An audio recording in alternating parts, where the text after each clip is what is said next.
Hello, I'd like to welcome everybody to the Chamber this evening. We're here for the Children and Young People's Overview and Scrutiny panel.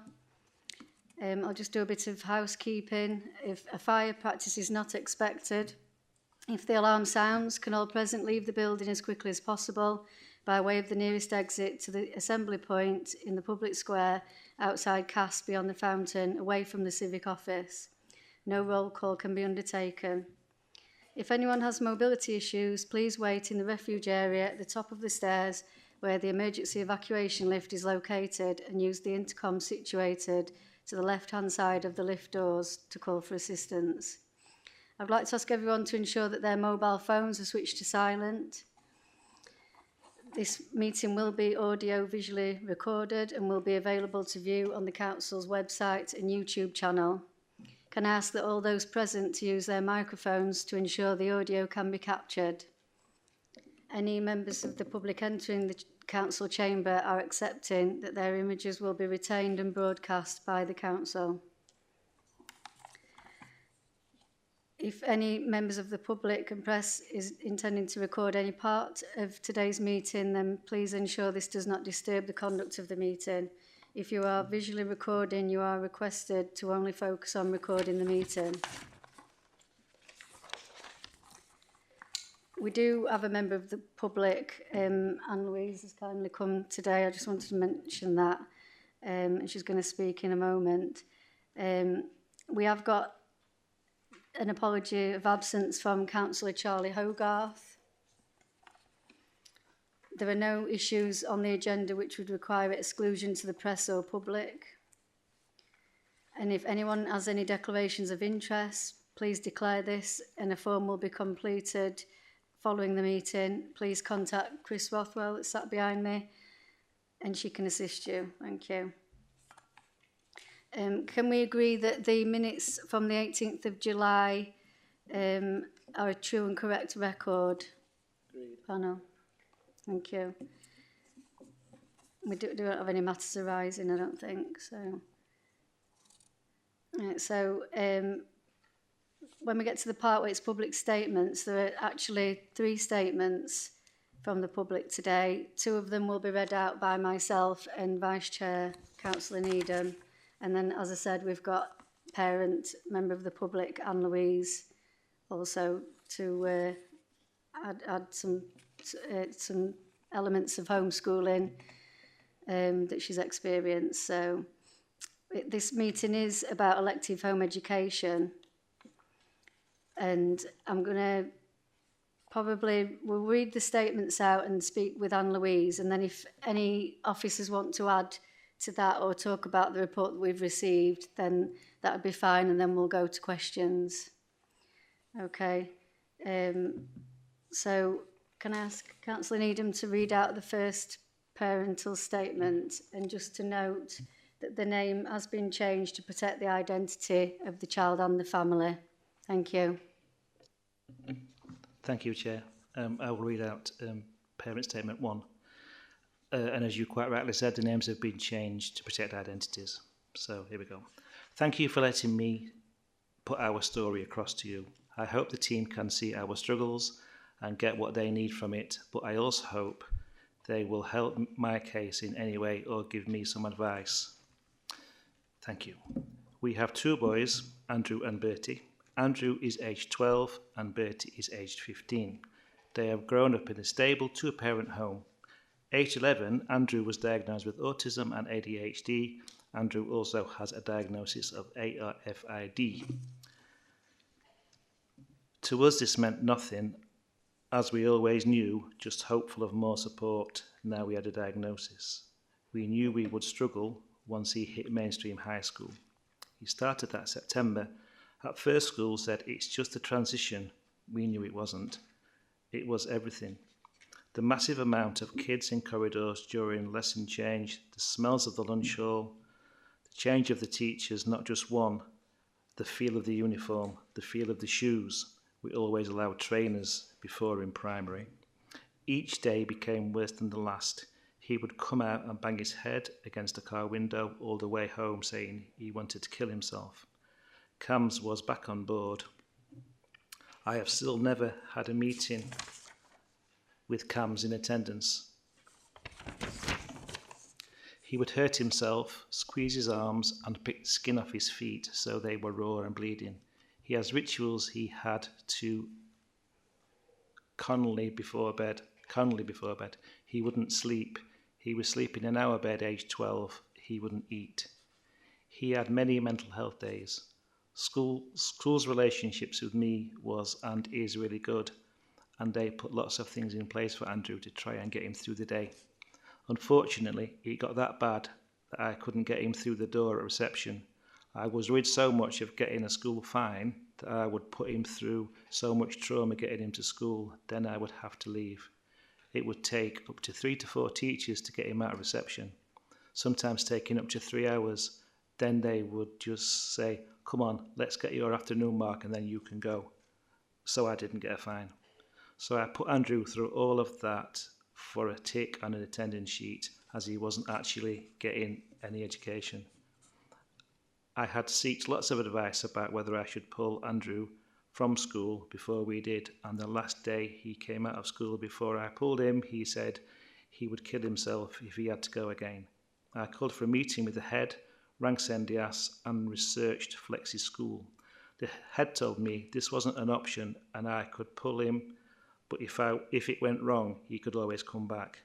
So I deregistered that day. My belief as a mother is that Andrew needs a app or a part-time timetable. The day after deregistering Andrew, he was a different child. He was back to eating baby food. He was happy. He never mentioned self-harm again. We attended lots of homeschooling groups and classes and travelled to different places. Andrew has been happy and learnt a lot during his homeschool journey. However, he expressed for about a month now that he is ready to try again. I don't want him to, but I won't deny him of this either. Andrew has no friends his age and is awaiting an operation to correct his jaw, which sticks out severely, so he was bullied for this. I contacted all the relevant professionals who all suggested he attended Big Picture instead of going straight back to mainstream 5 days a week. I had a meeting with school who said this was not their decision and it would have to go to a panel. Andrew now has his school place back to start in year 8. We are looking to start in October. I am very concerned as to him going back 5 days a week. I think this would be a huge mistake and I think he would go downhill worse than before. Andrew does not have a EHCP. This was something the Senko said he would apply for if it felt needed after a few months back. So yeah, I think he does need one, as needs additional support daily, and again, I think mainstream will be too much full time. Even though it has been Andrew's decision, he has still started back with his bedtime rituals, knowing school is fast approaching. I would be grateful of some help in getting him back properly and having all things in place for him. I would also be grateful of any advice. This is our story. I hope it helps in what you need. It's a shame that children like Andrew don't get the support they need and parents have to homeschool. I have another son who is in year 11 who is not diagnosed with anything but can't get through the day without getting excluded for silly things. He has been offered lots of APs, and I think the kids who really struggle and need them are lost in the system. Thank you. Thank you for that. So I'll read the second parent statement and then we'll go to the parent that's here. Again, the name has been changed to protect the identity. As a parent, you're always told that no one knows your child better than you, until you're a parent of a child with special needs, and then everyone knows your child better than you. We first raised concerns to school after our daughter, when she was 5 years old. Those concerns were quickly dismissed as she was a quiet girl who was doing well in school. However, at home, she was a very different girl. The stress of masking all day in school was resulting in challenging behaviour both verbally and physically every evening. As a family, we struggled immensely with no support. Every day took its toll mentally and emotionally, being on the receiving end of behaviour that we fully believed had an underlying cause. The following years became a pattern of reaching out to school and for support, holding meetings only to be reassured that she was fine in school. Finally, by the time she was 9, a referral was made to early help. The support they offered was unsuccessful as Jane wasn't interested in reward charts and struggled to identify and understand feelings, so we were discharged. Jane continued to deteriorate, and after holding knives to herself and threatening to jump from windows, I contacted CAMS. They were unable to help as she hadn't harmed herself. It was just for attention. Our family at this point was in despair as Jane's relationships were beginning to break down with everyone. There was nowhere to turn as every service we asked for help couldn't help. A support worker from CAMS attended the next school meeting and tried to insinuate an attachment disorder. The same support worker outside of the meeting stated that Jane was autistic and it would become apparent in secondary school as it would all become too much and she would be unable to continue masking. I was sent on parenting courses. As a parent, I had been left feeling like a failure, blamed, let down, but never once supported. School would still not support a GDA referral as there was still no evidence they could provide. She was fine in school. Jane missed some of her last year at primary school due to COVID. The only transition days were for those with anxiety or additional needs, but this didn't include Jane because she was fine at school. During year 7, she started making excuses not to go to school. Tummy aches, headaches, sore throat. The same behaviours we were used to seeing after school were now emerging prior to school. Yet again, I arranged a meeting with school and to discuss my concerns, only to find no information had been passed on regarding these from her primary school. Again, school weren't very supportive as she was excelling educationally and still masking. By year 8, the excuses were becoming more frequent, and after an incident in which she refused to take part in PE, just as Cam suggested, the masking became too much and we started to experience school refusal. School eventually agreed to allow temporary access to desperate learning areas. Pretty soon after the expectation was put onto Jane to return to her usual classroom environment, this resulted in a rapid decline in Jane's mental health, and here began the start of her self-harming. At this point, I contacted Cam's crisis team. When she was finally seen, her anxiety was that bad that she couldn't engage. School agreed measurements to be put in place for her to return, but when Jane arrived, she'd find that these hadn't been applied, and this broke down the trust between us and school and resulted in Jane feeling like she could no longer attend. She hasn't been in school at all since September 2023. I contacted the local authority to request alternative provision at the end of September 2023, when it became apparent that Jane wouldn't be able to return to school. I was told it was school's responsibility to provide education and was given the information of the process which I forwarded on to school. With no support for any referrals, we were left with no choice but to rely on family help for us to seek a private diagnosis. Jane was diagnosed with autism with traits of demand avoidance and alexithymia. Following this, school wouldn't support an application for an EHCP, so this was done by myself. This was turned down and I have a tribunal date for March 2025. However, it has now been agreed to start a reassessment in September after it has become apparent that schools' lack of knowledge led them to be providing inadequate and incorrect information to support my application. I had to constantly ask school for support while Jane was attending, and eventually they agreed to provide, while she wasn't attending, and they eventually agreed to provide 2 hours a day of online basic English and maths, which is still the only support she has received to date. I have felt pressure to off-roll her, and I was even asked if I had considered homeschooling her full-time. During Jane's assessment with the educational psychologist, he stated that Jane appeared to have a trauma response to school due to years of unmet needs. In February 2023, she began to experience seizures. After several tests, she had been diagnosed as non-epileptic attack disorder, A condition, for those who aren't familiar, is when the body is under so much stress and anxiety that it causes the brain to shut down, resulting in seizures. Jane has recently been seen by the eating disorder team, as towards the end of her time in school she wouldn't eat there, and this was escalated into controlling behaviour around food. She has been placed back on a waiting list with CAMHS for support with anxiety, mental health, self-harm and eating habits.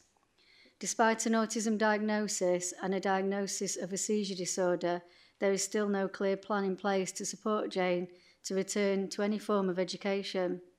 It has put a massive strain on the whole family, and the battle against the education system is a battle that always continues.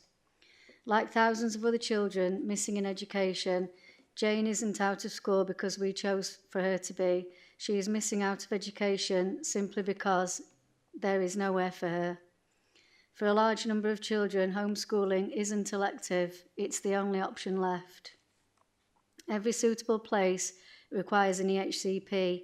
Due to the masking in school throughout her whole education, there is no evidence to support her need for one, other than the evidence that I as a parent can provide.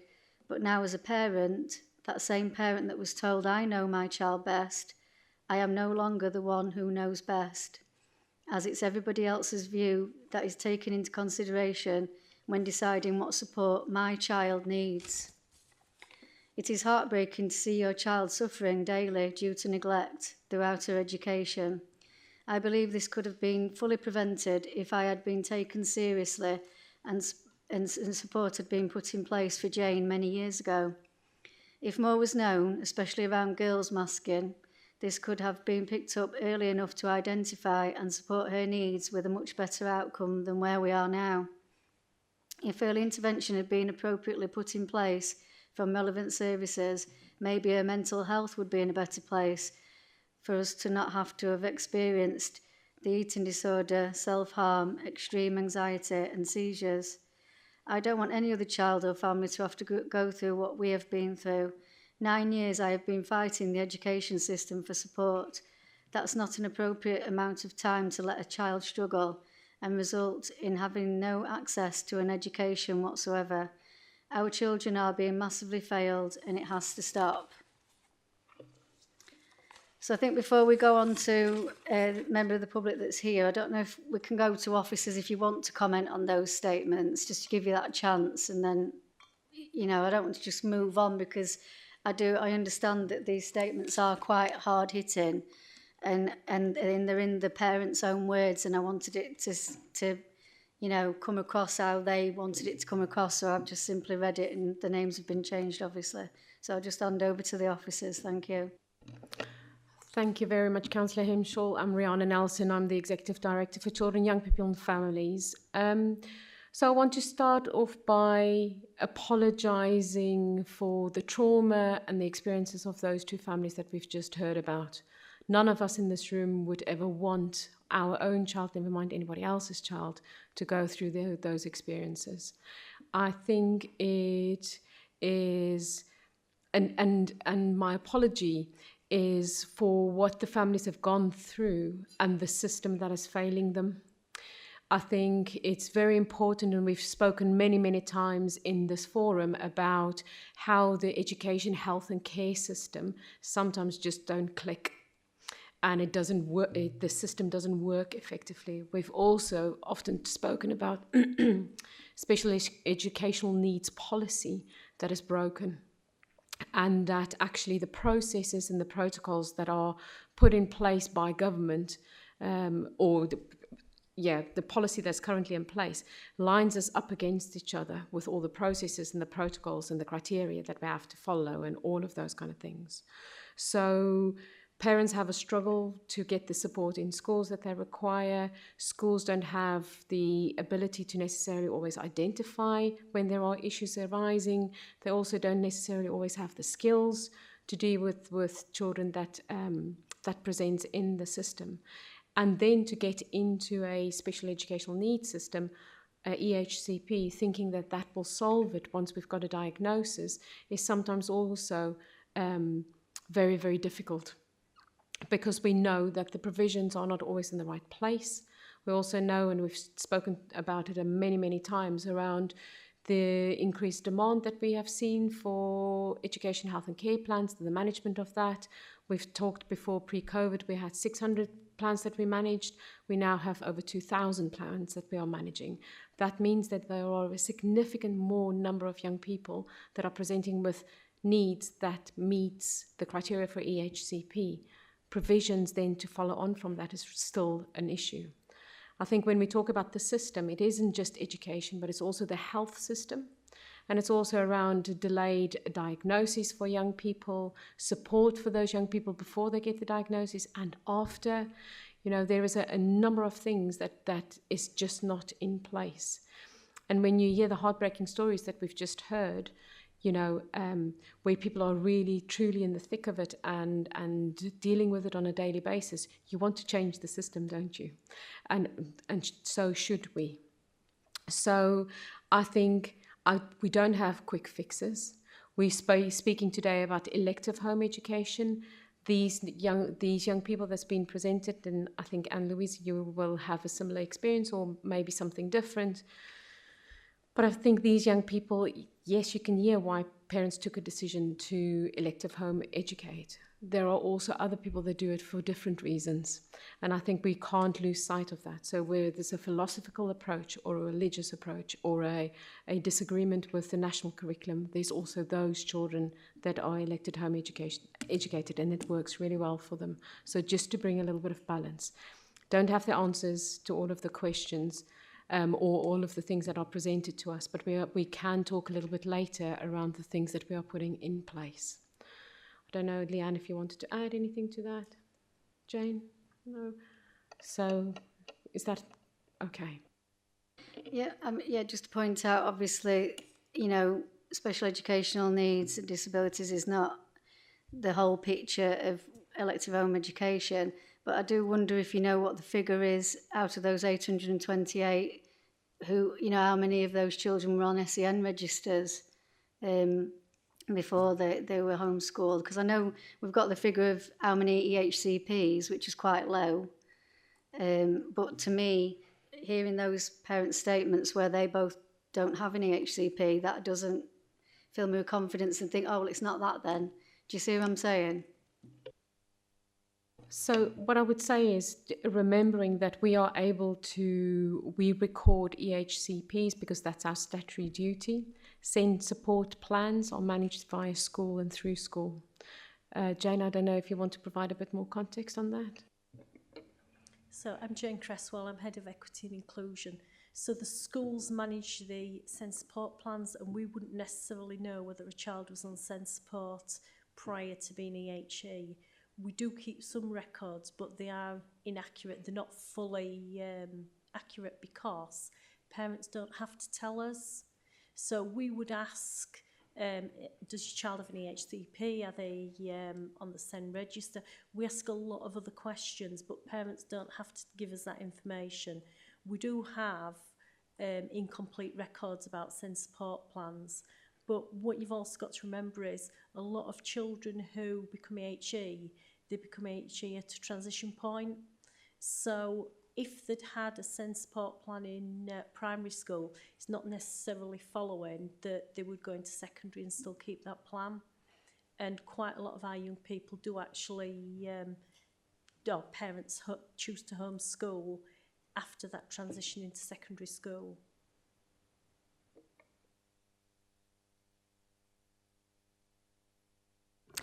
Yeah, it's really not a question, it's perhaps a statement. I was struck from the statements that were read out about how closely intertwined and difficult maybe it is to unravel, but is perhaps a key area of educational problems and presentations, and it's linked to the mental health and inability of CAMHS to support in a timely manner.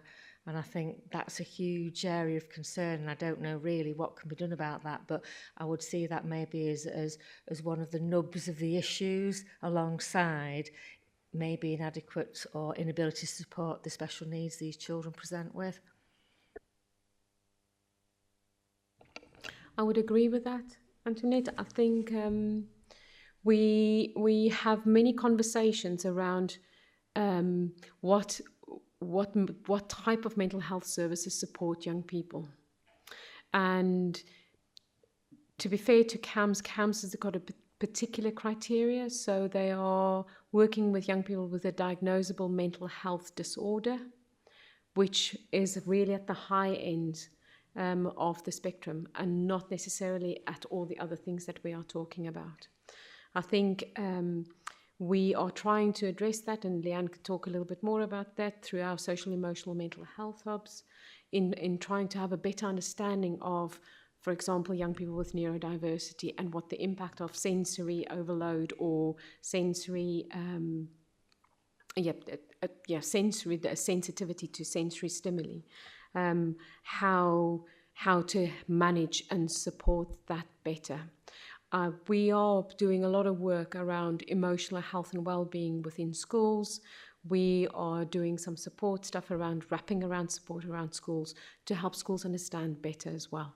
So there's a lot of work to be done, but I suppose an assumption that CAMS will fix it, but CAMS doesn't necessarily know how to fix it and isn't most probably the right service to fix it. So we need to find that the thing that's going to support young people in the best way in school. I think you're probably right. I mean, I think the thing is CAMS are kind of coming towards the end of a last resort as opposed to the start. And we've talked before quite in depth really about early intervention, and early intervention educationally is one thing, but it really ought to run hand in hand with support for mental health, because it does go together, doesn't it? When children experience educational difficulties or special needs difficulties, mental health is going to be an issue. Thanks. I don't want to be boring and say my son's done this, but I'm sorry he has. After several test diagnoses of the epileptic attack disorder, which your brain shuts down basically, just that's you, is what one of my sons did have. He was diagnosed in primary school. It fell through the net, obviously, when he went up to the next school, which ended up with other issues where we had to pull him out of school. Now, we've talked about this before, and Rihanna, thank you, we've apologised before, and I'm sorry, but we keep hearing the apologies. And like I said last time, we've gone through these processes for over 20 years, nearly 30 years. And what actually are we going to do? We tried to engage with CAMS, with our son, and CAMS would not, there was nothing there. So luckily, I just got a phone number and rang it, which were Early Interventions NHS at Ticker Road, and they've been absolutely fantastic. And since then, he's got a diagnosis, his life's on track, but that were only by luck. Now, how many people are out there that need to keep going because of luck? And luck shouldn't be in it. There should be something to signpost these people in the direction. And we're not talking about one or two, we're talking about a lot of kids. We're talking 800 kids that could potentially be falling through a net. What are we doing? And I'm sorry, but thank you for your apologies. We are working on it, but what actually are we working on?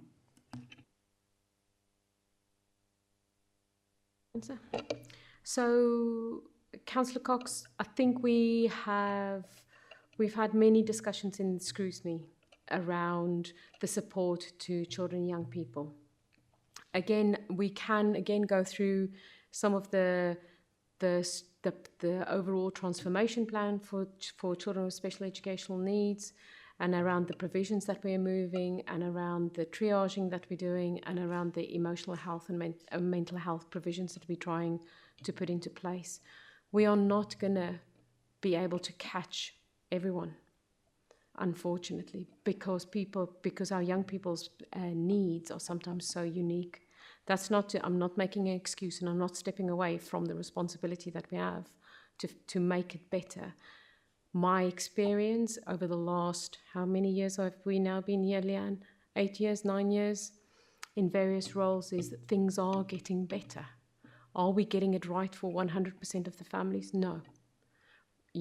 But it is definitely getting better, and we can show you some of the stats and the data to tell us that it is getting better. For we have failed these two families, or the system has failed these two families. And and I just really, really want to stress, we're talking about home educated children. That doesn't mean that all of them has fallen through the net as we are describing. There were a number of children that are thriving in an elective home education environment and are doing really well, and people did it for different reasons. So saying that there's 828 children that we failed isn't necessarily correct. So we just need to keep on reminding ourselves about that. Thank you. Councillor Durant, you want to come in? Thank you. I want to thank the parents that have wrote these heartfelt statements. I wish we could say that these, we get people that fall through the net that, and we've got more success rate than failure.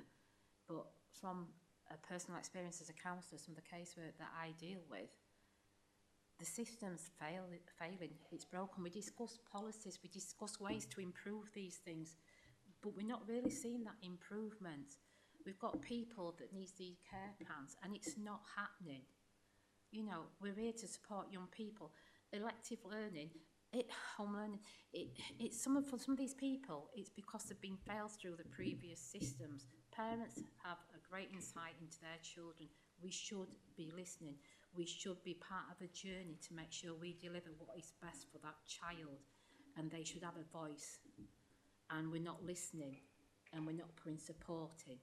And I'm not saying this comes down to the authority, because obviously there is no way that the authority shouldn't know who isn't being homeschooled. They should know.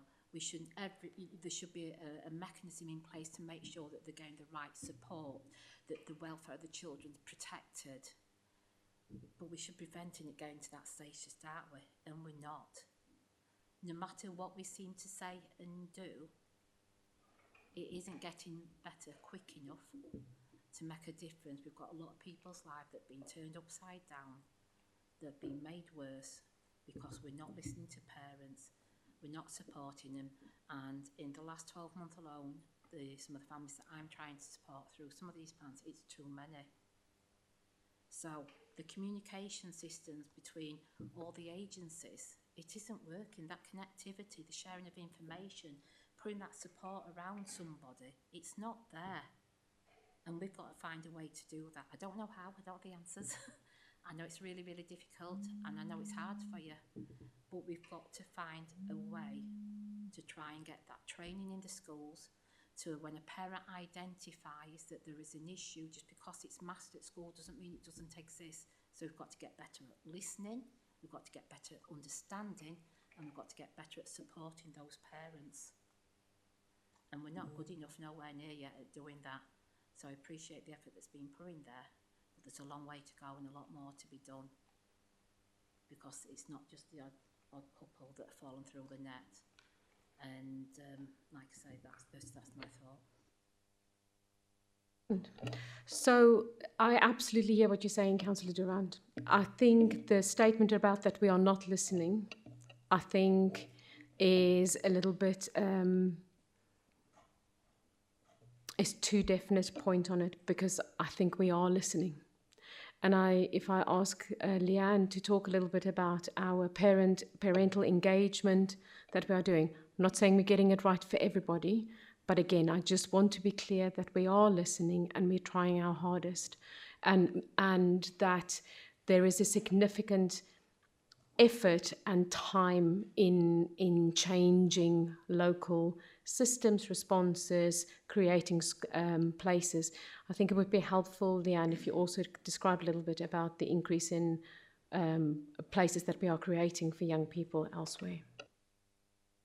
Okay, so a couple of things. If I start with the the engagement, so there's a variety of things. So every 6 months, Rihanna and myself specifically engage with parents directly who can come and have those conversations. And actually, we met with in excess of 350 parents in the first round. Of that, and as a result of that, actually have engaged with parents to help shape some of the change. I think is the first thing. Second thing is we also have something called the Make the Difference group, which is parents again, and also work with the parent forum. I know there are other forums that actually we can engage with as well, and that's again part of the, which we will have talked about when we talked about the SEND and inclusion transformation plan. So actually we're doing a lot of engagement there as well. The other side to engagement on an individual basis, and I know it's not the complete answer, when you receive a sort of a complaint, you can either respond to it and leave it there, or actually you can respond to it, engage with the parent, and then again bring people in to kind of engage with that. So I think we're doing quite a lot of engagement, certainly more than has happened kind of historically. Is there still more that we can do? Yes, of course there is. So actually parents are involved in that shaping. I mean, importantly, as are young people directly. So we have a number of young people that are involved both in our kind of governance and decision making with a lived experience, and actually that isn't just young people who have a particular need and have had a good experience. This is about young people who've had a variety of experiences, which includes actually bringing in multi-agencies to sit through a challenge session. And actually that's uncomfortable for agencies, and so it should be. So I think there's those sorts of things in terms of that wider engagement. Now we know historically that actually we haven't had enough provision in place in Doncaster. That's really clear to see. You know, so you'll have seen that we have established, and we talked about this before, the social, emotional, mental health hubs. That's the working title. I'd much rather not call them that. We have a number, so we have sort of branches up in Thorn and and some others. So we have 4 at the moment. 3 primary age, the idea is early intervention, and 1 secondary age. So we've got that, and that's actually looking at much lower down the pyramid. I always think of sort of need as a bit of a pyramid. So by the time you get to the peak of the pyramid, you're actually in intervention mode. So you're in CAMS territory, whereas actually what we're looking at is things like school anxiety, you know, some of the needs that we're talking about kind of here. So actually the idea of being in a bigger setting is quite difficult, and we saw a lot of that emerge over kind of COVID. So we've done that. We've also expanded our big picture Doncaster provision when we took that on through a special purpose vehicle, which we've talked about before. Actually, we had 25 young people going through big picture at Key Stage 3.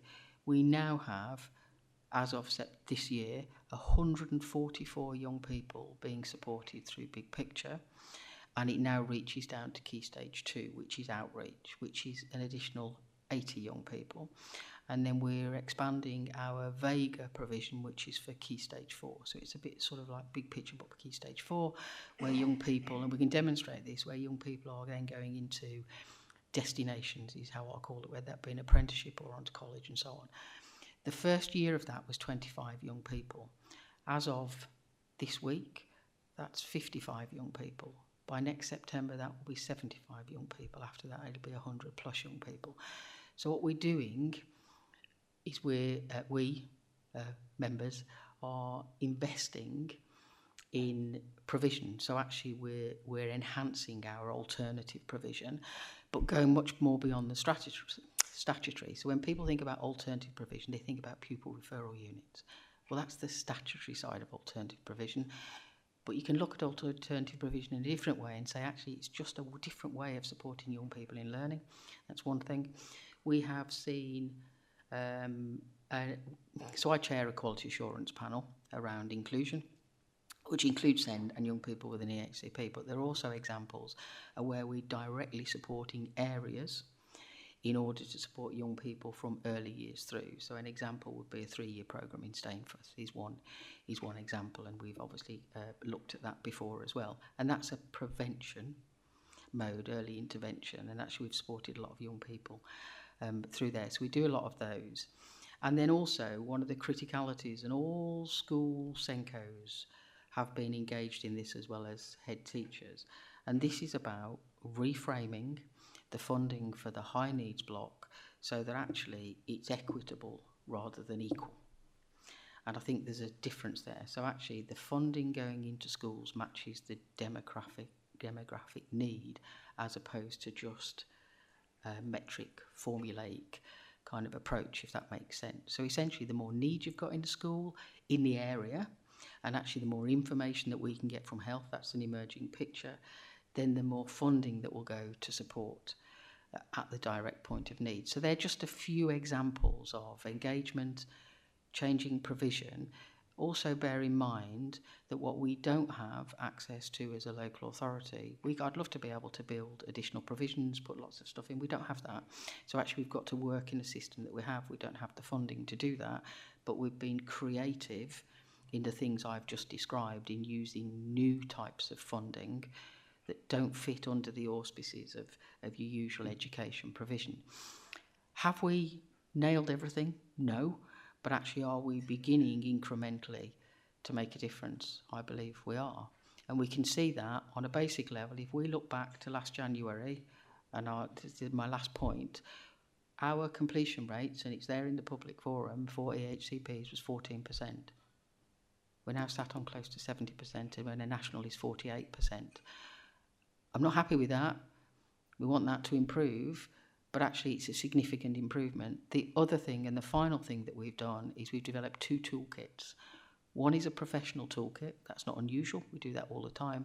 But we've also developed a parental toolkit that arms parents with the information in an accessible way that says, here's what you can do. So we're already seeing lots more direct approaches from parents to say, actually, I would like to be able to assess a need for my child, if for whatever reason that's not working in another way. So that's, I know I've kind of talked a little bit there, but there's just a few examples.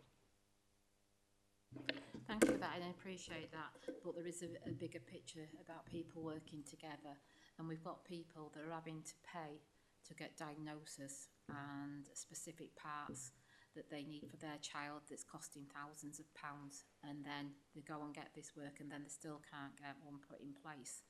You know, so there's a lot of work that's got to be done. And I've actually come and asked for help and received it and sorted out some issues, but I've got some that are not resolved and we have to chase. But what I'm saying is the overall picture is, it is broken, that the training's not there within the schools to pick things up early enough. We're not listening to those parents in the beginning in early schools to get that message across to prevent this coming back when they're going through that transition period, and we've got to get better at it. I appreciate every effort that's been done to try, because you're limited to what you can do and influence, and again, it's something where there should be government legislation, which they're looking at doing, to make sure that anybody that goes for elective home learning is recorded, that safeguards can be put in place, and those children can be made sure they're supported. But I think we've still got a long way to go at the moment, like I say, to get us all really working collectively to get the best possible outcome for these children. Okay. Yeah, I mean, I know we need to move on now to our third story, but I just want to also point out that, yeah, we're here to discuss Doncaster, but I think we need to highlight the fact that we're not unique in these figures and struggles and lack of resources. It's across the board nationally, and hopefully things will get better. Can I move on to Anne-Louise, who's kindly come to give us a story of the reasons why she chose to electively home educate her children. Thank you. Hi, hello everyone, thanks for having me here. I've listened to all of what you've said and I get it. I hear these stories every week, somebody different. But Rihanna is correct when she says not all parents are forced to home educate. Some of us have actually chosen to. And for my family has worked, it has been an amazing, I've had the most amazing childhood, done the things you wouldn't do in a school, so it's been wonderful. And they've gone on to university. What I do need to go back to the beginning is why I did stop, was my twins who are now 20, as I call my buy one, get one free. They are both diagnosed autistic. It took me years to get there, but we got there in the end. And I home educated them. Homeschooling's kind of an American phrase that we don't really like, so we like to call it home educating.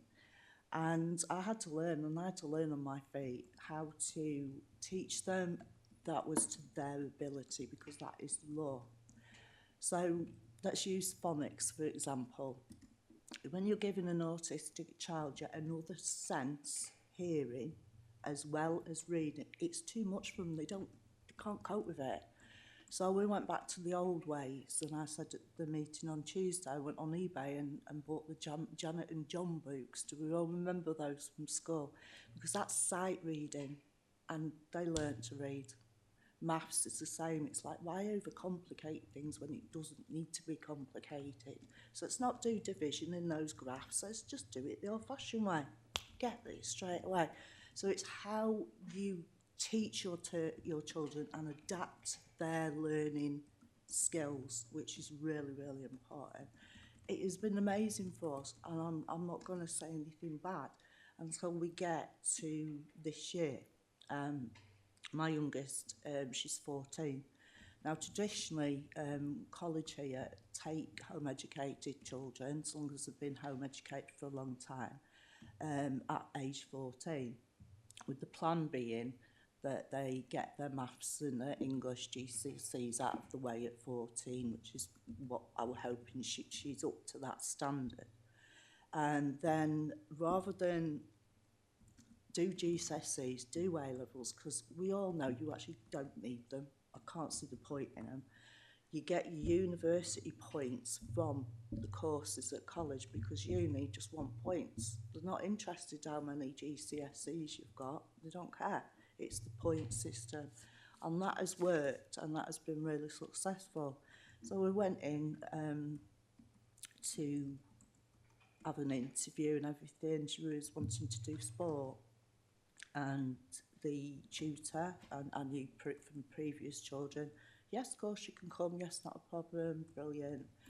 Then to be told a week later that there wasn't actually a place for her, because this year they'd got 15 funded places for children and over 55 applied. I get why it was no, because they wanted to do the 16-year-olds first, then 15, 14. I get it. It's not a problem for our family. She's a footballer. That's what she does. Another year, it's not going to hurt her. But listening to the statements read out by Leanne and Lee, and the experience when I've met with other home-educated parents in Doncaster, is the biggest by miles is the mental health impact on these children. Now, to me, that is a huge safeguarding issue, because as a parent, if I subjected my child to what goes on in these academies, I'm sure you'd be knocking on the door. You know, like isolation. What? Really? Using a whistle to call children. They're not dogs. It's like, to me, it's absolutely a horrendous system. I don't agree with it. But I do understand that some people don't want to take responsibility for the children. They do want the state to take responsibility and have them in a formal educational setting. And that's also okay. It's absolutely fine. You know, it's good. But I've listened to this today, and there's been a lot of apologies. There's been a lot of points made, in which I've listened to more, I've took them all in. Great for doing that, but can we move forward, and can we move forward quickly, rather than having a meeting, and move forward and actually address the root of the problem? Silence. Thank you. Thank you for that, Anne-Louise. So I don't know if anybody wants to respond directly to Anne-Louise. Thank you very much for that. And Louise and I know we've earlier in the week have already had conversations, and just again, our thanks for sharing your story, and also the invite, repeating the invite around becoming part of our Making a Difference group and helping us to shape some of the provisions to actually take forward, as you say, to take action now. Can I just ask you to press your little red button? That there, thank you very much. Yeah, and also to say that the school environment has got a massive impact on how young people behave or how young people progress. That is any school. So I feel strongly again to bring balance, because it's not every academy that has got punitive behaviour policies that are detrimental to our children and young people. It can happen in any school. So I just wanted to make that point as well. Picking up your point around mental health, I think that's a common theme, as we've heard today, around the mental health support or the emotional well-being support for our young people who have got different needs to other young people in their classroom. And then that support from the local authority in terms of those children that are homeschooled. You know, how do we keep eyes and ears, or how do we keep eyes on those young people, and how do we support those families in a supportive way rather than a investigative way as such? And yeah, in response to that, I mean, I actually don't mind at all. I'm open about absolutely everything, but I also respect some parents who've made the choice to bring their children up themselves, their own, and they don't welcome engagement with authorities. I get it. I really do appreciate it, and I respect those people as well. So there's got to be some balance somewhere between it, and I am more than happy if in reality things are moved forward to help you in any way. Of course I will. You know, if anyone's got any questions for me, please go ahead. You know, because a lot of people perhaps only read the papers and watch Channel 4 for all these documentaries about home education. And it isn't really like that at all. It's completely different. So I find when I do speak to people, they actually don't understand what it's about. So if I can help in any way, just ask. It's fine. Thank you. Thank you, Anne-Louise. I've got a question, actually. Do you feel that there are sort of a lot of varied groups that can, because I understand that there is a bit of a network of homeschooling parents that get together, and that Doncaster has these certain things that say something on at the museum where you all meet, and the children get a bit of a social aspect of school, but yet still with the parent. And I just wondered if you feel that the groups are adequate. You know, are there any gaps, or do you feel that Doncaster does that quite well? Here we are very lucky that we have got, I'd use the word flourishing, home education system in place. Personally, I've also accessed Leeds, York, Lincoln. It's a massive network of opportunities to learn. Here, though, let's keep this local. I don't know if you're aware, but Potterick Car has been wonderful for donkey's years, and they put a hands-on learning about, it's called Home Ed Connections, and it's about learning about nature, so they're getting to touch and feel and do, and it's brilliant. They've run that for years. It's very well attended. Just these summer holidays, my youngest and I were walking up to Cusworth Park on a Thursday for a class that was put on by Doncaster Heritage, with a bit of forest school going on. And there's quite a few kids attended that, and it was really good. Again, it's that getting to touch and do and feel kind of learning. There's a social meets that go off quite often. There's flip out, for example, on the Friday, trampolining. There's a wide variety of activities that go on for the socialising. Yeah. That's really good to hear, I think. Yeah, I'd just like to thank you for your input, Anne-Louise, and, you know, feel welcome to stay for the rest of the meeting. We'll go to questions now. I think we've already had a few, but we've got some already prepared. So the first one I'm going to ask, and it's about, there are currently 828 children and young people being homeschooled in Doncaster, and the paragraph 10 of the report states that 252 of them are primary school aged. Just wondering what you think the reason is that the majority are secondary school aged, that they're actually being electively home educated. So I could answer that one. We find that a number of parents home educate for philosophical reasons, and a lot of, for instance, traveller families, what they do is they plan to send the children to school to year 5 or year 6, and then they actually plan to home educate from then onwards. So we do see a larger number of traveller children are home educated in secondary school, whereas they do attend primary schools.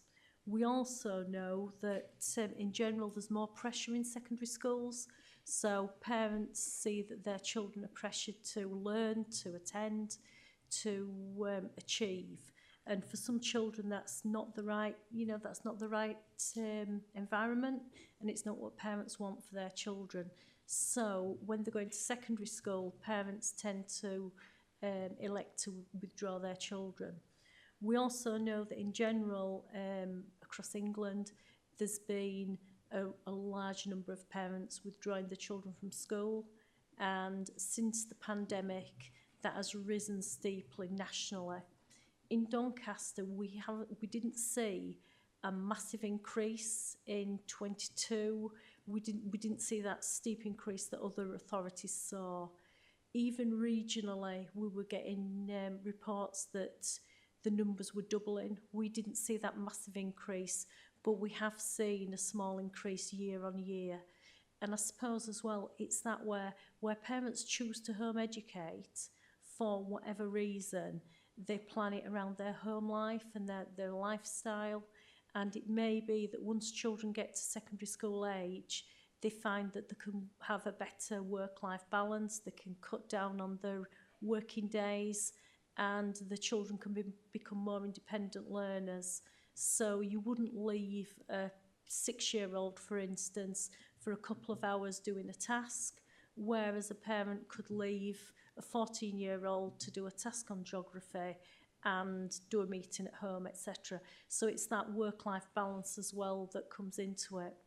And parents, when they home educate, they don't have to home educate from 9 while 3. There's no stipulation on hours, so they can fit it around their lifestyle as well. Okay, thank you. Yeah, you mentioned that it didn't actually go up too much after COVID, because I was going to just point out that pre-COVID figures, we've got a figure here of 638, and then in 2022 it was 691. So, there's a little bit that you could sort of blame on COVID, but it's not, like you say, the trend's not here in Doncaster. I'll move on to Councillor Bluff's question, if I can, please. Hi. So in the definition of EHE sent to the panel members, it states at the end, we are working with mainstream academy chains to reduce the numbers of parents withdrawing their children from school. Are you seeing a trend with this, and is it especially with the larger academy chains, or is it just in general? So I think most of the trends, we don't see any worrying trends. However, once again, as I mentioned earlier, schools where there's higher numbers of traveller children, we tend to find that those schools have higher numbers of young people who are electively home educated. Our academy, our schools, let's not say our academies, our schools with the higher number of children being withdrawn, we've worked really closely with them. We have our welfare officers going into schools. We try to have meetings with parents. So if a parent says to the school, I'm thinking about electively home educating, we try and get a meeting with the parent, with an education welfare officer, to actually discuss with them, have you thought about it? Is there a reason behind it? You will be responsible for the whole of your child's education. And we do that just to make sure that the parent's aware of what their responsibility is going to be.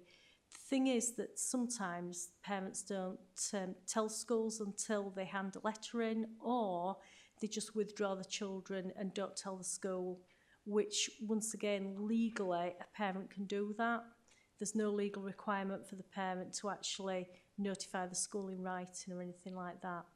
So we've got an academy trust that's engaged with us, and we're putting a plan together, and we are actually looking at how do we sort of intervene earlier. So how does our service help the school and help parents to resolve any issues, to support parents and to support children within the school? We've also got links, so from our education welfare service, we've got links into the educational psychology team, and there's close links so that we try our best to join everything up. So if a child has additional needs, if a child's not attending school, etc., we try and join those services up so that we can support the family as a whole. We try not to look at individual children, we try to look at the families and try to support the families where needed. But we don't see any worrying trends within academy trusts. Yeah, I'll come to you in a minute, Councillor. I just want to say that point that you made, we don't call them academies, we should just call them schools. I don't understand what you meant by that, because all secondary schools in Doncaster are academies. Sorry, what I meant was we're not seeing any trends across academy chains. So our largest academy trust has schools in the north and in the south, central as well. We don't see that academy trust having more children who are electively home educated, but we do see certain schools within that trust having more children that are electively home educated, and that could be because they're in the north where there is a large number of traveller families. Other academy trusts where they've got a school in central and the north, the one in the north will in general have more children who get withdrawn for elective home education. It's just what we see. But we don't see any academy trust having more than any others.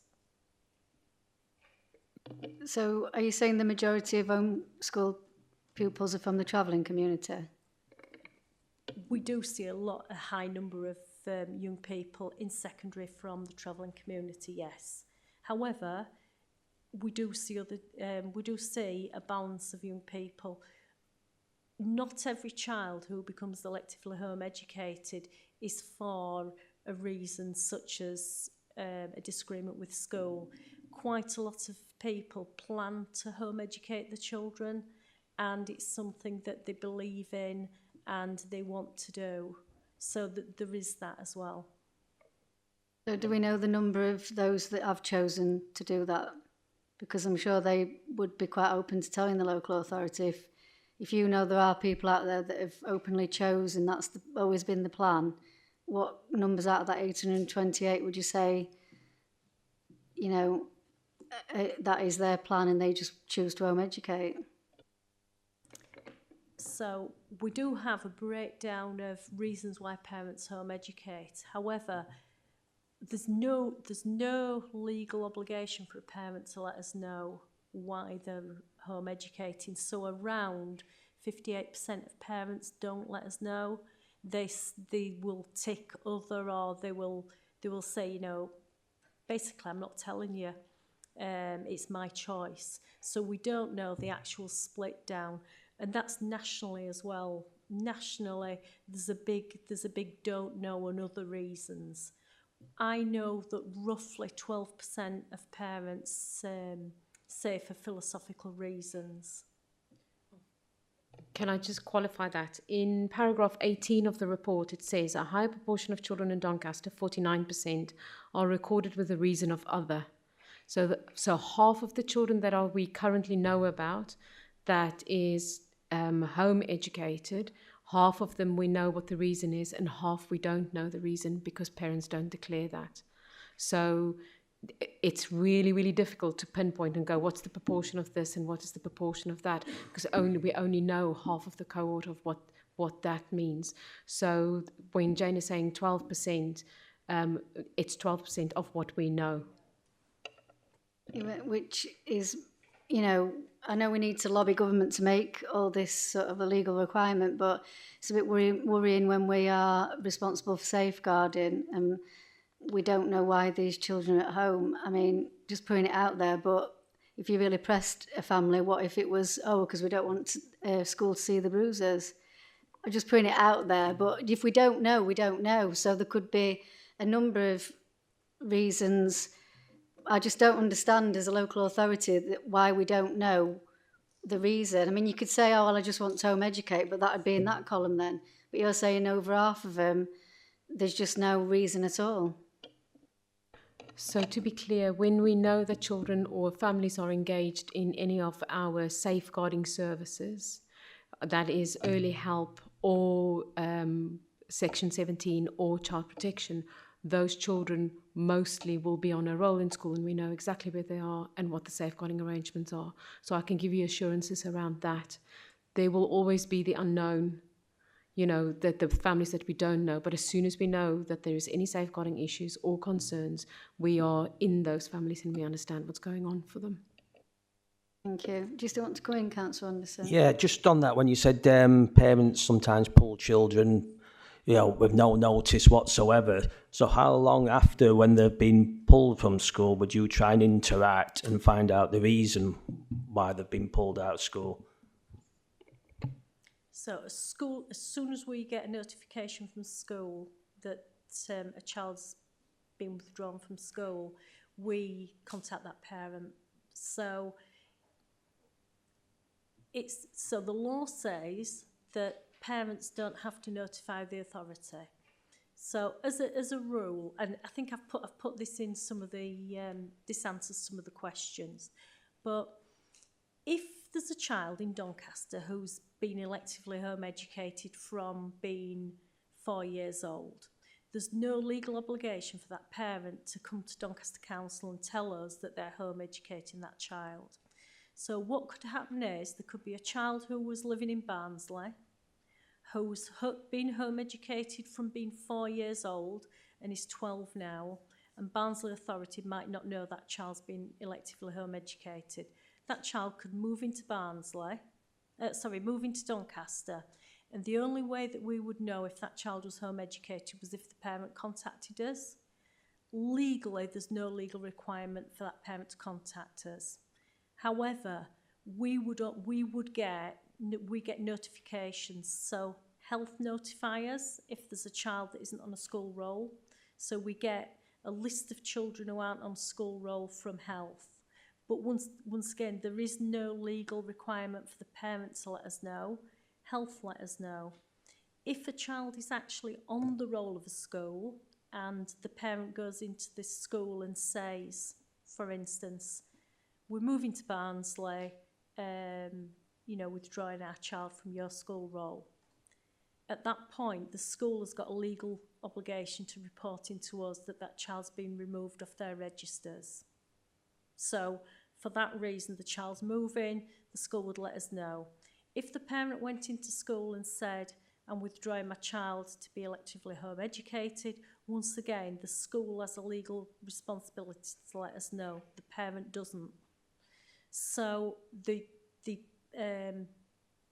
intelligence that we get is from the schools.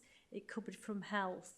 It could be from portage or health visitors, because once again, if they know that a child's been electively home educated, they would say to the parent, it's within your interest to, engage with the local authority and let them know.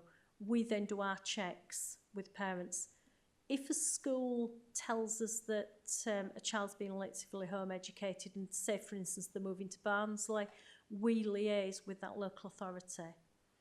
If a child is electively home educated in Barnsley and is moving into Doncaster and lets Barnsley know that they're moving, Barnsley let us know. So we get notified every time a child moves in.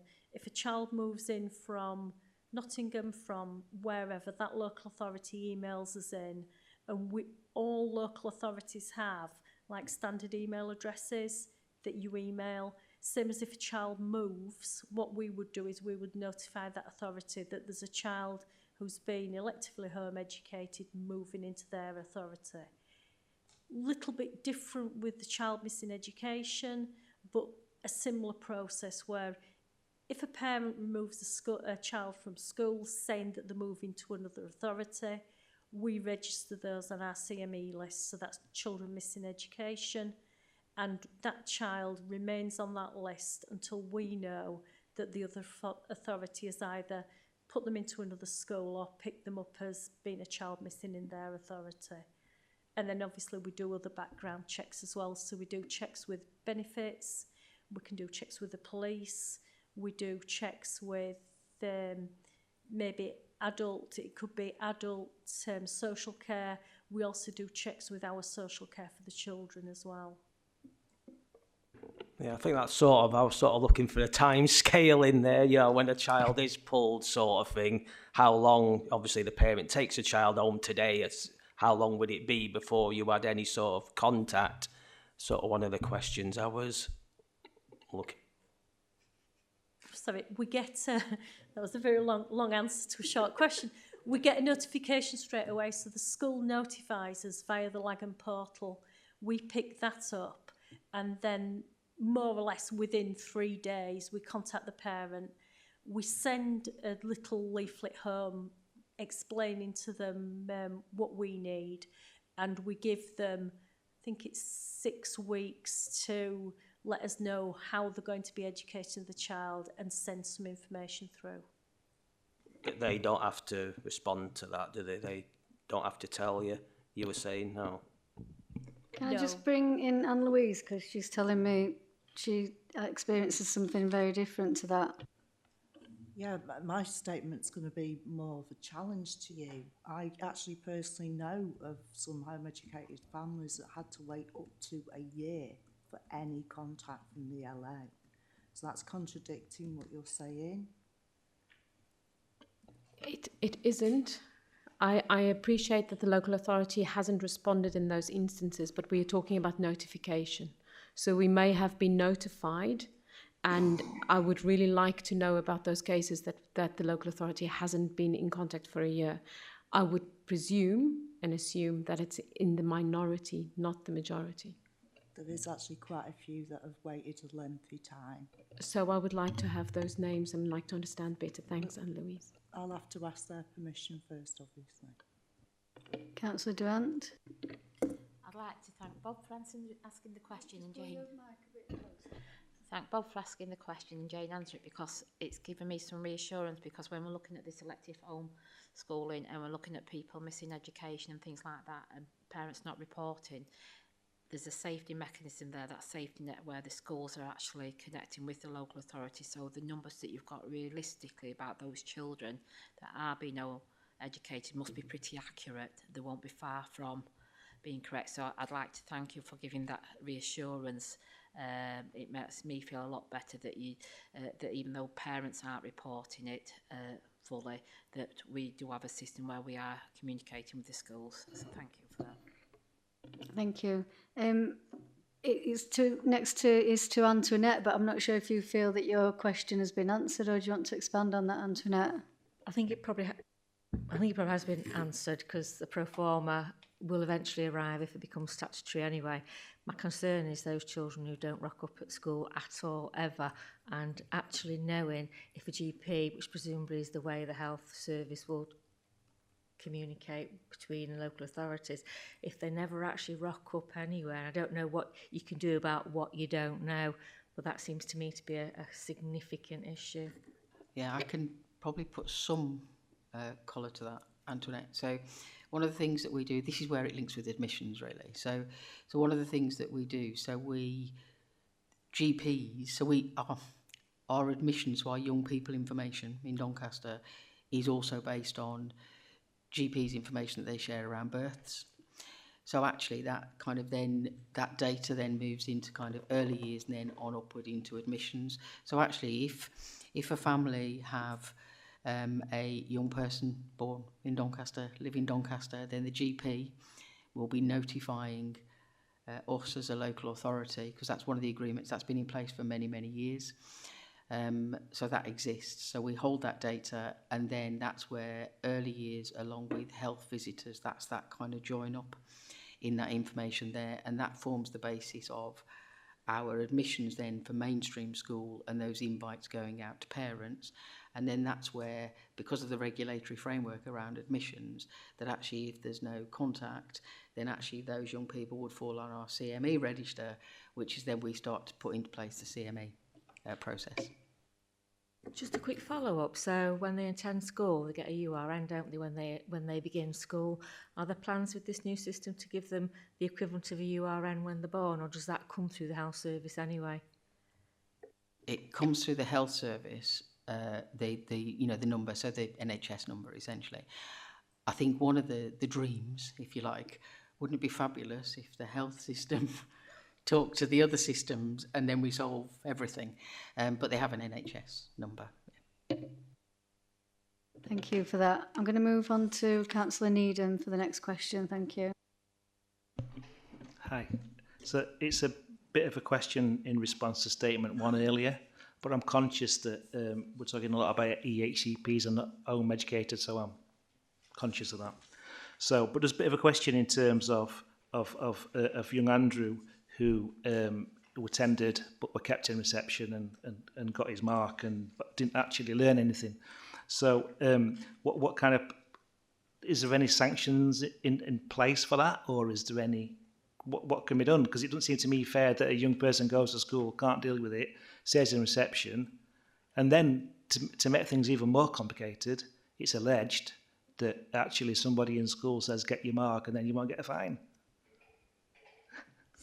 I think there's a couple of kind of elements to that, I think, really, Councillor Needham. So the first thing I would say is a number of the things I talked through about the development and the other opportunities around learning provision, taking into account, needs of young people.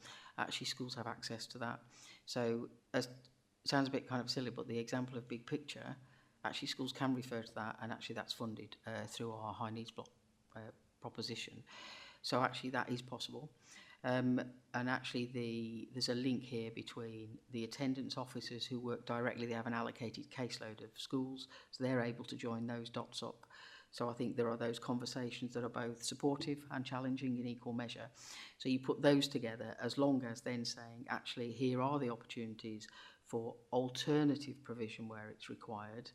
Again, not in the statutory sense, but just a different way of learning for a period of time, whether that be an SEMH or Big Picture Doncaster, Vega, and any number, or even tutoring in some cases. What we would never advocate, and it would worry me, and I think understanding the context a little bit more that we can't talk about here, about that particular, because then we can have that dialogue about where, when, how, so we can understand that a little bit better. Because actually we would never advocate that a young person goes to school just to get their mark. Yeah, thank you for that. And sorry, Jane, please forgive me. I was just going to add that the new government guidance earlier said that any child that's on a reduced timetable should be reported in. So we have a team that has lists of children who are on partial timetables, and they go into the school, and our officers actually challenge the schools around why the child's on a part-time timetable, what the plan is for extending the hours in school, and then we challenge the school as well if the child isn't moving to full-time timetable quick enough.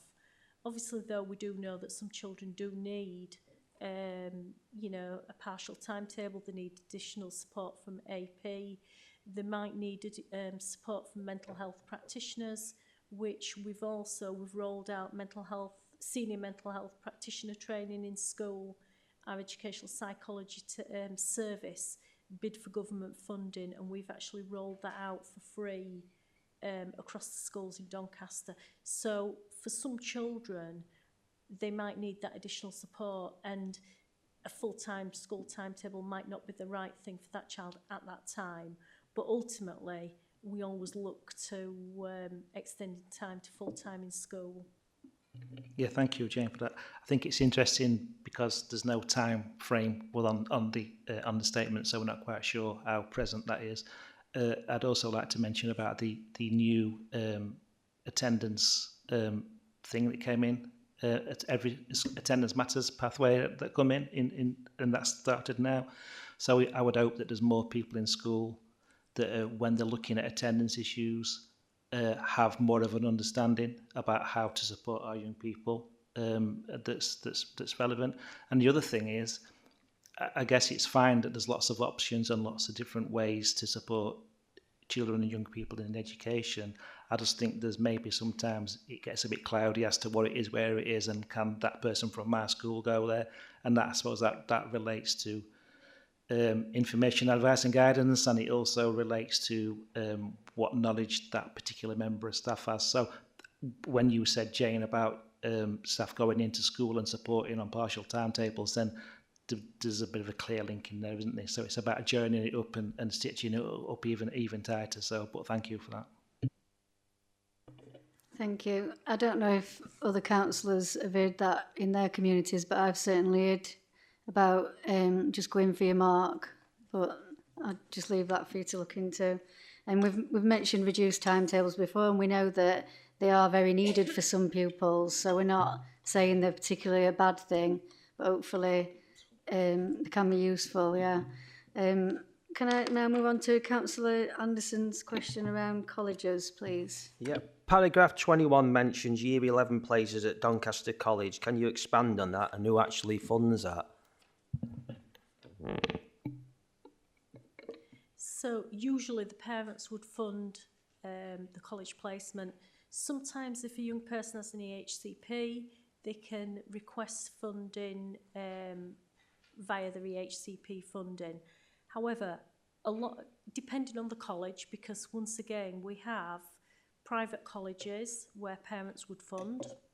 We have colleges that offer free courses, and then for additional support, our quality assurance panel would agree additional funding. It all depends on the college, because once again we do have a number of private colleges within Doncaster if a parent chooses to access education there. Once again as well, college is a bit of a catch-all, so it could be a setting. So we use the name college, but it could be a setting as well. So it could be what would usually be a post-16 setting, you know, rather than just a specific college. For those settings, the parent would have to fund that.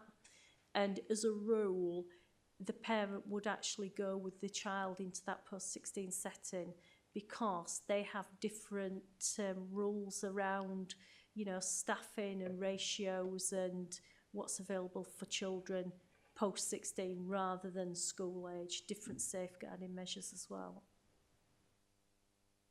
Just to kind of add to that, there'll also be instances of where the college can, for some examples, depending on what and the mix of the curriculum, can actually draw down on ESFA funding. So Education Standards Funding Agency, which is basically the main funder for a college.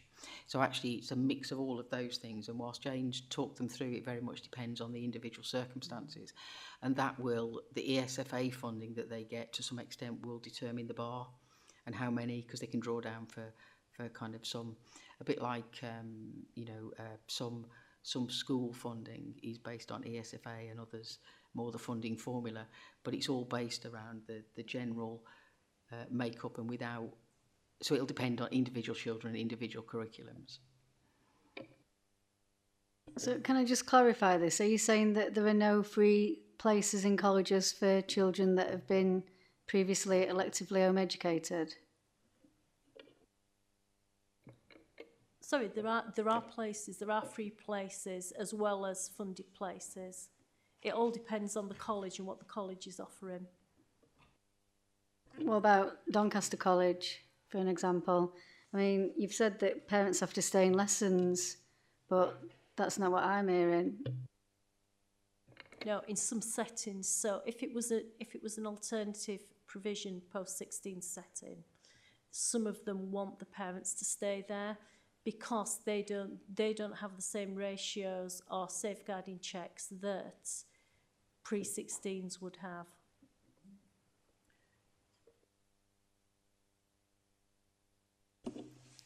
Okay, so I'm still not really sure how it works, to be honest, these college places, but I can look into it further another time. I'm conscious of time, so I'll move on. Can I go to Councillor Durant for question 8? Yeah, thank you. To be honest, I think through the debate and discussion that we've had, I think those questions have already been answered, so I don't think I need to ask that question, and thank you for your time. Thank you. Councillor Anderson? Yeah, and paragraph 26, like I say, I think it would be very helpful if the new government does legislate for a mandate to register for children with elective home education. How soon do you think this is likely to be enacted, and how does it work, and how effective has it been? Because I know Doncaster have done a voluntary one for a number of years, it states. So, as we've said before, with the voluntary register, it's only as good as schools letting us know, us getting advice from health, and parents engaging with us when we ask the questions. But our register is accurate as far as we know, with you know, like parents letting us know, and once again that linking to other authorities. We do have a handle on children moving in and moving out. If I'm honest, the government, it's been a very sort of an idea that was floated nearly 2 years ago by the previous government. It's something that has always been at the forefront. So a national register is something that they talked about. So each local authority not keeping their own, having an actual national register of young people in the country who are electively home educated. And sort of to make you aware, there is a very, very strong lobby, a very strong lobbying group from parents who are against this idea. And there's quite a few parties that are against the idea. So the Green Party, they strongly lobby against national registers, and also pushing children into formal education. So there's never been an absolute definite definition of what it will look like. Just that it should be national, that it's going to be something along the lines of every child will be on a national database. Local authorities will log children in, log children out, and they will be able to check, you know, if a parent says, I'm moving to Somerset, the local authority should be able to put that onto the database, and then Somerset Council will get a notification that that child's moving in. That was what they suggested should happen. Once again, we don't know, because we don't know how the government's going to do it. If the government says we're going to have a national register, but then remains that it's going to be voluntary, we're going to be very much like we are now, other than having a national register, aren't we? So I think it does all depend on whether the law's changed about elective home education first and foremost, before we look at what the register's going to do. Because without that legal obligation of parents to register, we would have a national register which looks very similar to the regional or the you know, the register that we keep. One thing that I will say is not many authorities have a register like we do. So there aren't many authorities across the country that have that register or that do those checks. Do you find the register effective then? What I will say is it's effective for us to keep a good record. And once again, if we've got children who are under social care, for instance, we know that if a social worker becomes involved with the family and there's children there who are home educated, the social worker gets straight in touch with our home education team. Remember, you could have a child who is 5 years old that the parents have never registered with the school, who becomes home educated. So the social worker would get in touch straight away with our EHE team. So in that, it is really, really sort of effective. We can monitor whether children have a social worker, and, you know, like if they've got an EHCP, a social worker, if they're a child in need or on child protection. What I will say is, on average, we have a couple of children throughout the year who are on child protection, who are electively home educated, but those aren't the same children throughout the year. We very quickly try to close those down and return the children to school, because where a child's under child protection with a social worker, what we want to do is we want that children to be in a protective environment, and we know that schools are that environment. So what we try to do as quickly as possible is get the parent to apply for a mainstream school place, and then we support that child back into mainstream. What we've done over the last sort of year is use Big Picture as a mechanism to support that child back into mainstream school, or some of our alternative provisions which we know are really good at supporting mental health or social, emotional and mental health. So that's sort of thing what we do. Sorry, I've given you a long answer again to a short question. Can I just pick up on a point there? You said that, you said that if a child's 5 and they've never been to school, but they might have an EHCP and they might have a social worker, but how would they have any of those things if they're not known to any agencies? They wouldn't have an EHCP at that age. However, the child could have not been registered at school, and then they would get a social worker. So, for instance, you've got a family who has a child in school and a child that has never attended school, and then a social worker gets involved via the older children in school, goes to the home and sees the younger child there. They would report that into us straight away. We would know about any child who's got an EHCP because of the agencies that were involved and the assessments that would need to be done for an EHCP. Hi, Jane, thank you for that. It really worries me about the unknowns. Absolutely worries me. So we talk about access into social care and services and Section 17 and CP and early help. And then we speak about maybe some of those family members are in school and some are not.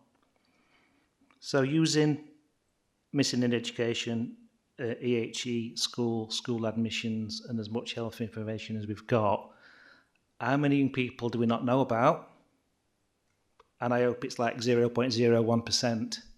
And then what frightens me then is, what if there's a serious case review? What if something happens? Who is responsible?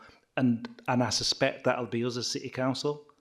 So what do we know about that, and what are our plans in place? How do we mitigate that? Because it absolutely worries me to death. So what I will say is that any family who's got engagement with services, so engagement with health, with CAMS, with social care, we would know about those children. So we would actually know because the family's got engagement with those services. Take health, for instance. Every child who's registered with health as a baby, as a child, if there is no engagement with health, with the doctor, with maybe with a health visitor or something like that, we get those lists of children through and we do those checks. So we check whereabouts those children are, and we check with the parents. We do this whole CME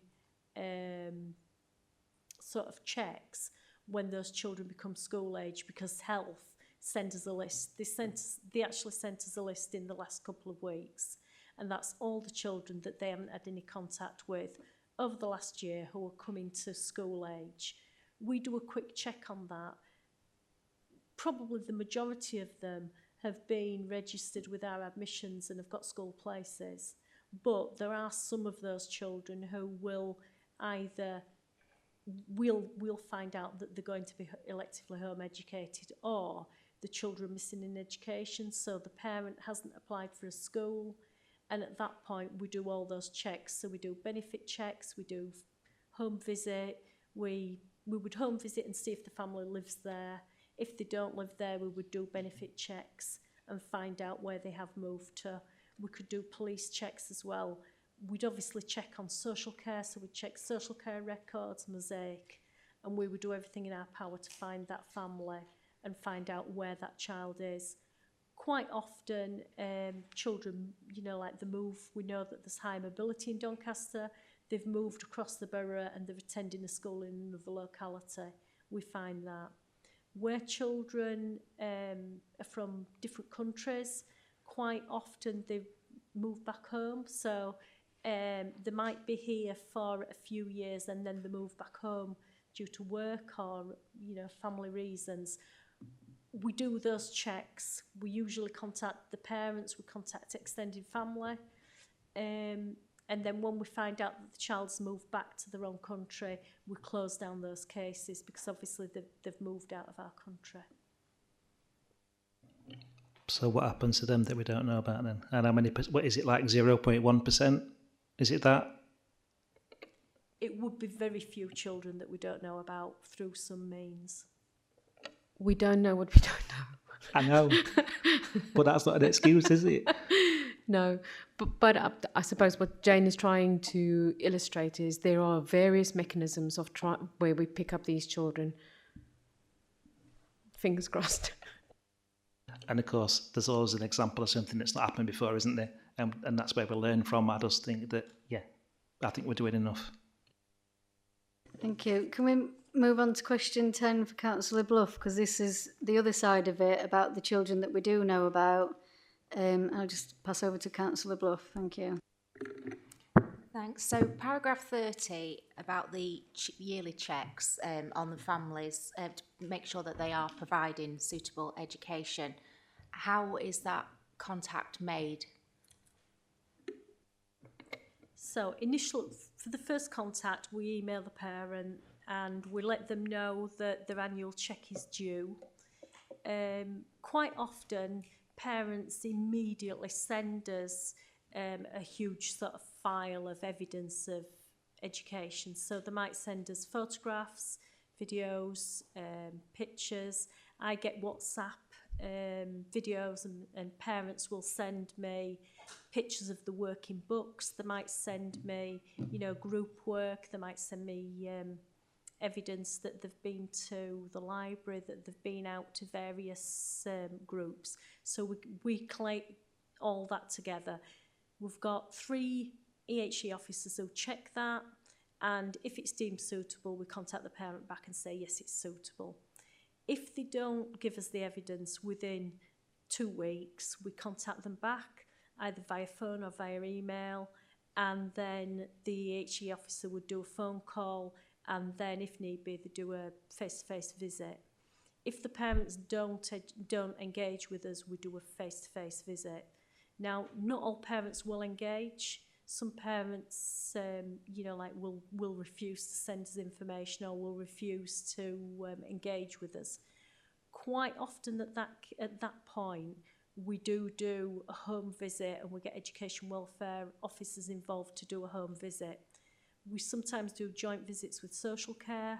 We do joint visits with interpreters. We do joint visits with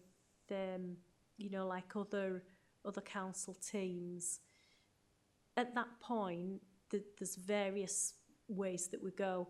If we deem that the parent isn't providing a suitable education, we can go down a school attendance route. So we would ask the parent to identify a school, and we would go down a school attendance route, and that could end in a court appearance for the parent. But once again, it's that very delicate balance where parents don't have to engage with us, and the law says that they don't have to, prove to us that they're giving a suitable education. And it's that balance where they don't have to. However, if we can prove that they're not, then we can put steps in place. And it is that delicate balance. If you prove that a parent's not educating their child, then they automatically become missing from education, don't they? And is it that legislation that you use? Yeah. Okay. Do you want to come in, Councillor Anderson? Yeah, just a bit that caught me there when it says it can end up in a court appearance. So what would happen at a court appearance? What can be done there? So there's a number of steps that happen before a court appearance, but the parent would apply for a school. Our school admissions would allocate a school to that child. In Doncaster, the schools have got a local agreement where if a child leaves a school, they return to the same school unless there's an absolute reason why not. So if it's safeguarding, it could be, you know, that the family have got issues with another family in the area, something serious, then we would take that into account. But as a rule, the child goes back to the school that they left. And that reason is to try and cut down on mobility, because we don't want parents withdrawing the child and then applying for another school and then withdrawing the child and applying for another school as a means to hop from school to school. So they would return to the school that they were previously at. At that point, the school would contact the parent, have an admissions meeting, and what we would hope they would do is admit the child back into school. That could be 2 days in school, 3 days at Big Picture, moving to 3 days in school and 2 days at Big Picture, 4 in school, 1 at Big Picture, and then fully in school, depending on what's agreed at that point in time. If the parent doesn't engage with the school, we send out what we call a school attendance order letter, which says, if you don't engage, we could take you to court.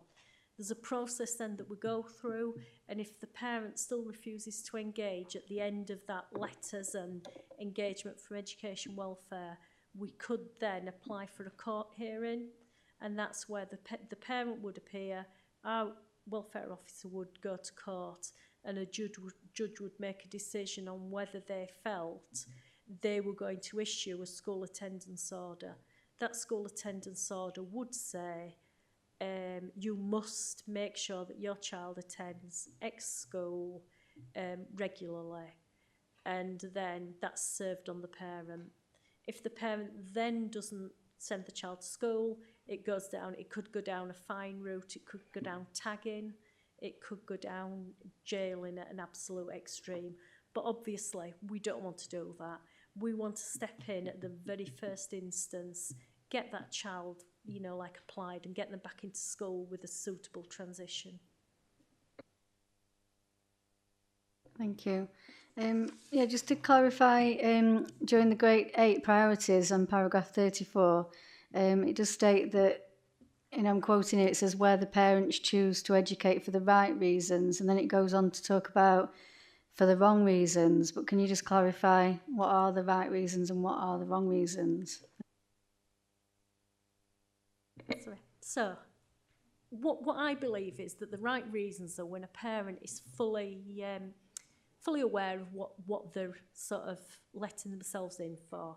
So they've taken into account the cost, the like the impact it's going to have on their family life, on their working life, on their finances.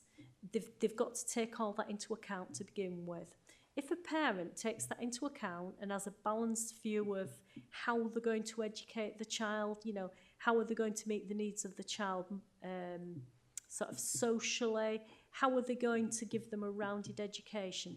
If a parent's taken all that into consideration and decides to home educate because maybe they don't like the national curriculum, they feel that schools are too restrictive and their child should be, should learn in an open way, then that's the right reason.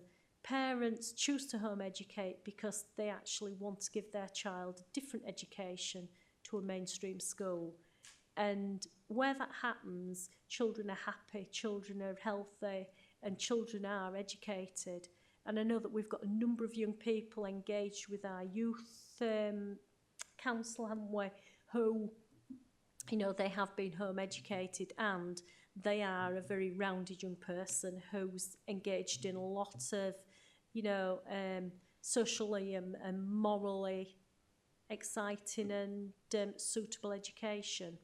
I think as well, there's things like travelling comes into it. So if parents want to travel, they want to give their children a wider experience of education, such as abroad, then all that comes into it. And that's for the right reasons. When we say the wrong reasons, I think it's things like if a parent disagrees with school, if the child's due to, you know, like having a lot of suspensions, if the child's got unmet needs, if the child is at risk of being permanently excluded and the parent feels that they're going to withdraw them to avoid permanent exclusion, or they're going to withdraw them because they're going to avoid attendance, fines, etc., that they are the wrong reason. I think, once again, the government would suggest that absolutely removing your child to avoid a permanent exclusion is absolutely the wrong reason to home educate your child. And once again, if a child gets withdrawn from school pending a permanent exclusion, they don't have the right of appeal, and that child will always have that permanent exclusion hanging over the record, whereas if they go through an appeals process, that can be withdrawn. So there's lots of reasons that are negative. The other thing as well is when you talk about good reasons, within homeschooling, there's less stress for children to achieve, and there's probably less pressure on them in certain subjects. If they don't understand something in a subject, you can spend all day doing it. In school, it's a strict set 1 hour for maths, 1 hour for English, etc. Whereas you've got the flexibility when you're homeschooling to actually, you could spend a full day on maths if your child was struggling with a concept. If your child is interested in something, you could actually do a whole topic on Shakespeare, and they could do it, they could do it for 3 weeks, and you could go and visit Stratford. You don't have that same flexibility within a school. One thing that the government does say is homeschool children score 30% higher in than public school students in exams, and many universities like Oxford and Cambridge accept homeschool children who meet their entry requirements. So a lot of universities do actually accept homeschool children. And I think as well there are also a lot of parent groups now, social media groups that parents can access as well. So on that, if parents decide to home educate for the right reasons, there's a lot more support out there than there was probably 20 years ago. There definitely is, through social media groups and that like online support as well. Yeah, I completely get that, thank you. And I think when we heard from Anne-Louise, I think that just kind of backs up what you were saying there, so thank you. We're nearly at the end of it. Councillor Cox, you want to ask your question number 12? Thank you. It's been mentioned, hasn't it, funding formula. How does homeschooling affect the school's funding formula? Because we know the schools are funded by bums on seats, if you like. So how would that work? And if that funding, does that go to the parent or homeschooler? So are they finding that information out, finding that funding out themselves? Okay, so schools funding is based on children on roll, essentially. So actually, if a child isn't on roll of a school, and the point at which a child then takes part in home education, then that funding no longer goes to the school. So that's revisited. And actually, school funding is always in lag. It's a year in lag. So that's kind of that. Does the funding go to parents? No, it doesn't. So it doesn't follow the child in that sense. If the child moved schools, the funding would follow the child. If the child went into alternative provision, the funding would follow the child. But actually, if parents home educate their children, no, the DFE funding formula does not follow the child. Thank you, which is a shame really, isn't it? Because both schools receive quite a bit of money, maybe not enough for pupils, and the parents or guardians might need that money. But all I wanted to ask, it's not a question, it's just, could you share the toolkit thing, just so we can see? Because one of the problems I think majority of us have seen, that have experienced the situations that we talk about, is that, I mean, obviously you've said the toolkit shows where to go, what to do, if you like. It'd just be interesting to see what there is and then potentially where the pitfalls are. Thank you. Yeah, absolutely share that. And I think one of the main reason for doing that is to demystify things, really. You know, so when you're having a conversation in a school or with a service or an agency or anything, actually, you're not only able to ask the questions that you want, but you also know what the answer should be. You know, so it's being able to, and also to kind of just peel away all of that practice and professional language that people use as well. You know, some people know that and know that really well, but actually from our point of view, what we're really keen on is that, you know, families, everybody should be able to just understand what their entitlements, how it works, what questions to ask, you know, because there's a lot of myths out there. And I think we found that actually when we were talking and engaging with parents directly on a one-to-one, there were just things out there that people believed was true and it just wasn't. Thank you. Yeah, I'd just like to ask what mental health support there might be out there for children and young people that are being electively home educated. Because I know there used to be groups such as like Inner Sunshine that I don't think's around anymore. Just wondered if there's any groups that they can attend, because once they are in that situation where they are electively home educated, are we looking after the mental health side of things? I wanted to ask that, as you know, the panel's theme for this year is predominantly mental health. Thank you. I think that's actually quite variable. Councillor Hemshaw, if I'm honest, is there anything formal? No. I think a lot of the time, and this is the stuff we're finding, which is why we've put in things like emotional mental health hubs, and actually whilst we're putting in other things, actually the issue you've got is unless something is kind of medicalised, for want of a better kind of expression, actually that from a health perspective, so mental health at one end, it's a health thing and there's plenty for that, but actually other things not. There are some charities that provide support, and some of that would be on the examples of that would be on the local offer, and that's available for every young person and family, not necessarily just home educated young people. But actually I think the thing that's kind of emerging through things like the mental health strategy group is actually that there's a lot more needs to be done, I think, in relation to that. I think that's a honest answer. If I can add to that, I think mental health services, as is available to any other child, will be available to elected home education young people. It's around, I think access becomes a different story. How do you access those services? For CAMS, it would just be a referral like anything else, or peer mental health, peer support groups, just like anybody else, they could access that. I think what's also worth mentioning is that although children are not in school, we can also continue to promote our holiday activity program, for example, where young people can go and join in and be part of other groups and receive some emotional support there. But we wouldn't necessarily know where they go for mental health support. That will be an unknown to us, but they would have access to everything else. Jane, do you want to come in? Yeah, so on the local, if parents are directed to the local offer, there is actually a mental health and wellbeing tag on the local offer. Within that, it gives things like, so I'm just looking at it now, the services that may support like My Child, and there's Zone 5 to 19, Cooth, Doncaster Mind, Donny Dot and Wellbeing Service. So they can click on those and get help and support. And then there's also specialist services, so there's things like open mind counselling, with me in mind, there's the CAMS, eating disorders, and then there's talking therapies. So all parents can go onto the local offer and get support. Thank you. Final question from Councillor Needham. Thank you, and thank you for the information, and we've had some good debate, so thank you for that.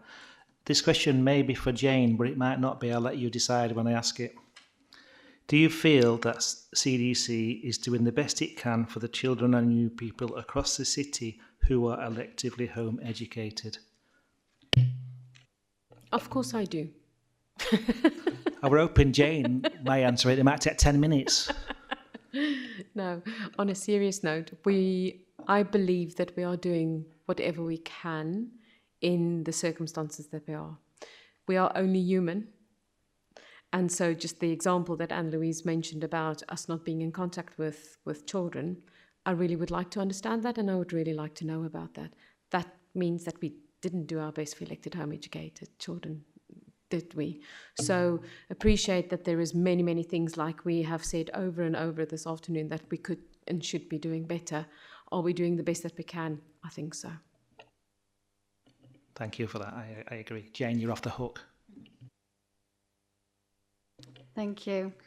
Okay, so I think we all agree, you know, one size doesn't fit all, but I think it's there are positives and negatives to it, and I really want to thank everybody on the panel and the parents that sent the statements in, and parent Anne-Louise that's here today, and of course the officers, which I know I didn't give you a chance to introduce yourselves at the beginning. I just sped by that, but it does clearly show your names and your positions anyway on there. I would like to go to recommendations, then, please. And I'd like to ask if the panel feels that it has reviewed the contents of the report and note the work completed. Agreed. Do we agree? Yeah. And just throw a couple more recommendations in there if the panel agrees. As a panel, I think we should call on the exec board and cabinet members to lobby government to make it a legal requirement to inform the local authority and schools of reasons that parents have chosen to electively home educate the child, a compulsory register if you like. I think that would be a positive step forward and would help us as a local authority to capture all those numbers and know all the reasons why, which then obviously you can only help if you know. So I'm going to ask if Christine can put that forward to the exec board. And secondly, probably just ask for a recommendation that we could set a time frame between the local authority finding out these children that are being home educated or the decisions being made, and some initial support to parents embarking on that journey of electively home educating, you know, more regular checks. And I don't know what that would look like, but I think that anybody embarking on that would appreciate maybe some resources or pointing in the direction where the resources would be and just some guidance, really. So I'd leave that up to the cabinet member for education and skills, but we can have further discussions. But I think it's been really useful today. So again, I'd like to thank everybody. And apart from doing the work plan, and then we'll close the meeting. Do you want to speak on the work plan, Christine? Thank you, Chair. Yeah, it's just there for members' information, and so that you can see what's been undertaken across the full scrutiny function over the year. If anybody's got any questions, then obviously you can contact myself and Caroline. Thank you. Thank you, Christine. Okay, so I'll officially close the meeting. Thank you and have a good evening.